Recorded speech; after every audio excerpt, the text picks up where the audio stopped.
You know, I was lucky enough in the year 2000 to be there in Cooperstown when Tony Perez was inducted into the Hall and you won the Ford C. Frick Award. Yeah. And I will never forget your speech. It was so moving, especially when you talked about Joe. Yeah. And you said, and I'm getting it right, something like, you know, every success I have, I share willingly and gratefully with Joe. I mean, wow. It was a unique experience. You know, he and I were together for 31 years, and that equals the longest that any two guys have broadcast baseball at a big league level.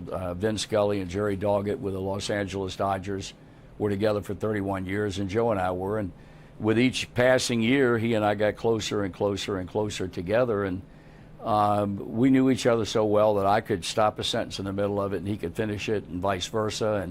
And we used to get mail delivered regularly to Riverfront Stadium, and it was addressed to Marty and Joe, Cincinnati, Ohio. No address, no nothing. The people at the main post office downtown knew where to send it. And I learned a lot from him. I've said often that a town that has produced people like Pete Rose, and even though Oscar was from Indianapolis, or his whole life basically was spent here, Robertson, there's nobody bigger than Joe Nuxhall was. Even today, his son Kim and his wife Bonnie have perpetuated Joe's legacy, and it was just it's impossible for me to put into words what that relationship meant to me. And there's not a day that goes by when something occurs in the radio booth or relative to the club that doesn't make us think about him. And so that's one of the highlights of the 46 years I've been here, the fact that I was able to work with him and learn from him. And especially once I started playing golf back in the mid-'90s, we'd get up in the morning on the road at 6:30 and go out and play golf, and we'd have to come back to the hotel because he had to have his power nap every day. And it was just an amazing experience between two men. Over the 46 years, do you have a favorite or most memorable call? I don't think so, although yes. My two favorite calls are calls that people are surprised at. One was a home run that Jay Bruce hit at Great American Ballpark in 2010 in the bottom of the ninth against the Astros that ended the game and put them in the postseason. I hear, and guys in my business, if you have a big call, all you hope for is that you get it out and the words flow naturally and you don't fumble over your words and screw it up. And I've had people say, well, do you prepare, like when Pete got his record-breaking hit and things of that nature? I said, no, I've never done that because I'm not good enough to prepare something and deliver it and it doesn't sound contrived. I know a lot of guys that have tried to do it and it did not come off very well. And so I've never done that. I've just tried to convey the atmosphere at the moment, get the call right, and go from there. And the Bruce home run I was proud of, the Ken Griffey Jr.'s 500th home run, which he hit on Father's Day in St. Louis with his dad there, was a big day for him, and the call I thought was very good. But people expect me to say Pete's record-breaking hit or Browning's perfect game. They probably are my two favorite calls in all the years I've been around. What do you make of this outpouring across the nation, really? And everybody loves Marty. Marty is Cincinnati, not just Cincinnati Reds. Marty is Cincinnati. Well, the nicest thing anybody can say to me is that this is the most provincial city I've ever lived into. I found that early. If you come from outside, you have to prove yourself to these people. I mean, you have people that live on the west side of town that have never been out of the west side of town. You have people that live in Anderson Township, where I live, that if you took them far enough out on Glenway Avenue, they'd have no idea. I used to kid with Pete. I'd say, I can blindfold you and put you in the trunk of my car and drop you off on Clough Pike in Anderson Township, and you would have no conception of where you are. And he never disagreed with that. The only one that could have done it would have been Joe, because there was not a street, I don't think, in the greater metropolitan area that Joe never drove on. But it's like two brothers. Once this city decides that you are one of them, it's like two brothers. I can say anything I want to about my brother, but you can't do it. Then we got a problem. And I think that's the way this city is. And once I realized that they had accepted me, and considered me to be, in my own different way, a part of the fabric of the community, and understanding that it was very provincial, then that's the nicest compliment anybody can pay. The love affair I've had with this city all these years has just been amazing. Nobody could ever expect anything better than the way they welcomed me in when I came and replaced a guy who was very, very popular in Al Michaels, who I just talked to on the phone yesterday. He and I have great phone conversations, and he continues to complain to Chris Collinsworth that I got 2 rings. Of course, they do Sunday Night Football, and every now and then I'd see Chris, and Chris said, Al's at it again. He's complaining about these 2 World Series. So when I talked to him yesterday, I said, let me tell you something. That's the last time I want to hear that. Nobody put a gun to your head and said you had to go to San Francisco to do the Giants game. But he and I have been good friends for a long time, and so I had to replace him, and that's the only time that I ever doubted my ability. I came from Virginia. I was doing American Basketball Association basketball with the Virginia Squires and AAA baseball, and I was a big fish in a small pond. And then came here, and all I ever heard about was, boy, you got big shoes to fill. I thought, what the heck am I doing here? I might have made a mistake. And fortunately, I didn't. I've had incredibly lucrative opportunities to leave here over the years. Every time I had to pull the trigger, I couldn't do it. And I never regretted that. I'm one of 7 or 8 guys that have broadcast big league baseball for 45 plus years with only one team. And that means an awful lot to me because, as you well know, we're in a very transient business. There are people that think the grass is always greener somewhere else. And I never felt that way. And I never looked back and said, if I had to do it all over again, I would have done it this way or I would have done it that way. I've never, ever second-guessed myself. And being days away from walking away from what I've done for 46 years, I don't regret a single decision I've made that has kept me in the city of Cincinnati. And you're the first non-player ever to be in the Reds Hall of Fame. That's going to be... Yeah, that's a very important thing for me. I appreciate them changing the bylaws to allow that to happen. And as big as the next week or this coming week is going to be for me, that's going to be equally big next April when all that comes down. I'm looking forward to that. What a good feeling that has to be. It's wonderful. It really Good for is. you. Yeah. Try to think about next week, the night before your last game. What's going through your head and what are the emotions you're feeling? Well, I've tried not to think about it too much. It's going to be a very emotional time for me. I used to kid Joe all the time about you could cry at door openings or the sun coming up, and he could. He could. And I did not think it was a very macho thing. As I've grown older, and I think we come to the realization at some point in our lives, varying according to each individual, that you're not immortal. Then your days are numbered, and you're not going to be around. Hopefully you'll be around a lot more years, but maybe you won't be. And so I think it's important that you can express your emotion, and I don't have problems doing that today. I can cry at the drop of a hat. I can cry like Joe did.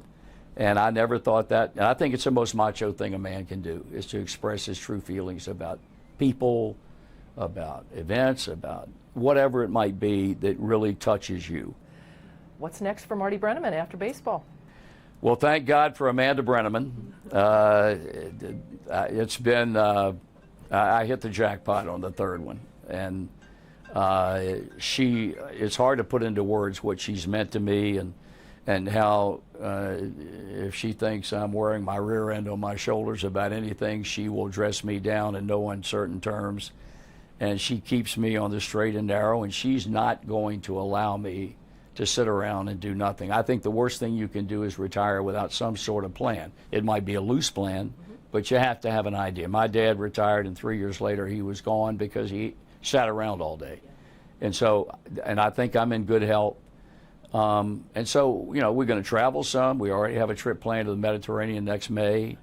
We have a condominium in Siesta Key from my years when the club trained in Sarasota that we'll spend more time in. She's just finished remodeling half of it, and I don't even want to know how much it costs. I don't look at the bills. I'd get sick to my stomach. But it's all designed to make it more comfortable for us when we spend more time. But I think traveling and watching my grandkids play ball. Tom has his daughter Ella's a junior, and his son Luke is a freshman at Marymount High School. I have a grandson who is a senior at Anderson High School and plays football. And all the rest of my grandkids, I'm going to spend more time watching their athletic events and being hopefully more involved in their lives. So I don't think I'm going to have a problem. I've not one time have I thought about it in a quiet moment and had any reservation at all about the decision that I made in January. Good. And you mentioned Tommy, and he's obviously very busy with his own Oh, career. yeah. And he has said, at least I think I've read, that he is not interested in doing what you're doing. No, I think Tom is where he needs to be. I think he's been accepted in this community as a TV voice of the Reds, and that job enables him to spend more time with his kids, which I admire him for. He does NFL football for Fox. He's gone every weekend from when the first game is played until the first week in January. And so he's content with what he's doing. And I'm glad that Bob Castellini saw fit years ago when he came up to me one day and said, "What do you think about bringing Tom Brennaman back home?" I said, "I think it's a great idea, but I don't think you can get it done. They love him in Arizona. He married an Arizona girl." And he said, "Well, we'll see." And he did. He made it happen, and I'll always be indebted to Bob for that. But, you know, that's a decision he has to make. Would I like to have had Tom succeed me as a radio voice of the Reds? I'd have been thrilled, but I'm happy that he's doing what he's doing. He's still in Cincinnati. Talk about that incredible day and night. Well, the people want to know. They think I'm going to say a ball game. That was the most memorable thing that's ever occurred while I've been involved in this with this club, either at Riverfront or at Great American. And it was the night, 7 years ago, 8 years ago, whatever it was, when I'd lost a bet early in the season. Chris Spire was a coach under Dusty here then, and the club had just won a series at home. They'd swept somebody. We're on the airplane, a Delta charter, getting ready to fly somewhere. And we're on the tarmac, and Chris and I are standing up in the plane talking. And he said, "You know, this team's got a chance to win 10 games in a row." I said, "No, it doesn't." He said, "Yes, it does." I said, "No, it doesn't." He said, "Why do you think that?" I said, "They're not consistent enough offensively. They don't pitch well enough to win 10 games in a row." He said, "Well, what would you do if they did?" And I said, I was kind of taken aback by the question. I said, "I don't know. What would you have me do?" He said, "Would you shave your head?" That's when I had a lot of hair. I said, "Yeah, I'll shave my head." Well, now the season goes along. I don't even think about this. They go into late July, and they go into Denver to play the Rockies 3 games. They'd won 7 in a row. That conversation was the furthest thing from my mind. They win Friday night, they win Saturday night, now they're sitting on 9 wins in a row, and I walk into the clubhouse at Coors Field that Sunday morning, and guys are bouncing off of walls, and I said, "What the heck is all this about?" And Spire was standing there. He said, "You don't know, do you?" I said, "I have no idea. What are you talking about?" He said, "Let me take you back to May in a conversation we had on the airplane." I said, "Stop." I said, "Now I remember." He said, "Are you going to go through with what you said you'd do?" I said, "Yes, I will." Well, they beat the Rockies' brains out that day, and guys were so pumped up they were walking off the field after each half inning. They'd be looking up at the radio booth, and they would be doing this. And so the following Friday night, it was a capacity crowd at Great American Ballpark against the Pirates. I'd gotten my own guy who cut my hair to be there. And the Reds shut them out that night, and there's 43,000 people in the park. I went downstairs behind. They set up a chair behind home plate.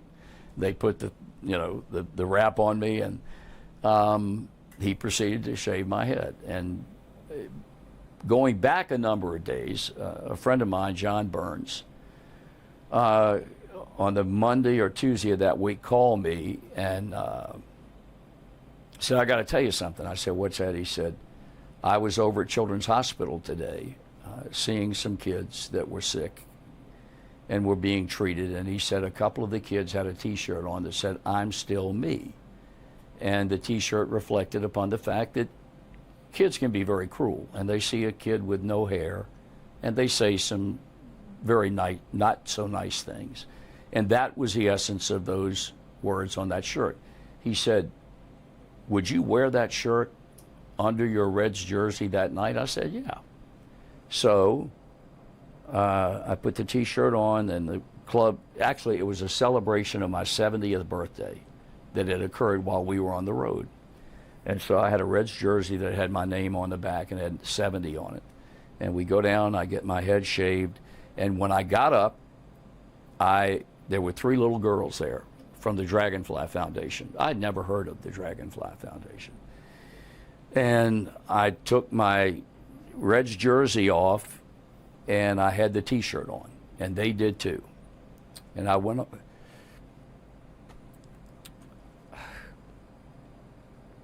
It's very tough for me to talk about this, because I wonder, in the big scheme of life, why kids have to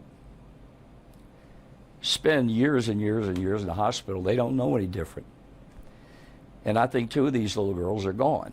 And I kissed each one of them on top of the head. And I was thrown together with the 2 women, Christine and Rhea, that formed the Dragonfly, and I've had a relationship with them since. And so it was the most important night that I've ever spent in this ballpark, because of the fact that the relationship began with those people. And I'm proud to be a part of it. I'm proud that they want me to be a part of it. And that was the single biggest reason why that night meant so much to me. The story. It's tough for me. I guess. I mean, I'm not a religious person, but I just wondered why. Yeah. I mean, they're kids from the day they're born, or when they're diagnosed when they're 2 years old, and they don't know anything other than that. And I mean, I don't understand that. I really, truly don't. But it's so cool that you brought such attention to that organization. Well, I and hope to that I have. cause, you know, and I'm still I hope doing it's that. helped. I hope it's helped them. I really do. If there are 2 people I know for sure, when they die and they go to the hereafter, there are going to be bands playing, and the big guy's going to meet them at the pearly gates and welcome them in with open arms, because what they've done has been amazing. All right. I could talk to you all day, but I know you have things to do, so is there anything you want to say that we haven't talked You're about? an old friend. Oh, an you're old so friend. sweet. I loved your dad. Thank you. And when you called, it was no question. We just had to get this done, and I'm thrilled to death that we did it. Well, I love you, and thank you so much. The feeling is mutual. Thanks. Thank you.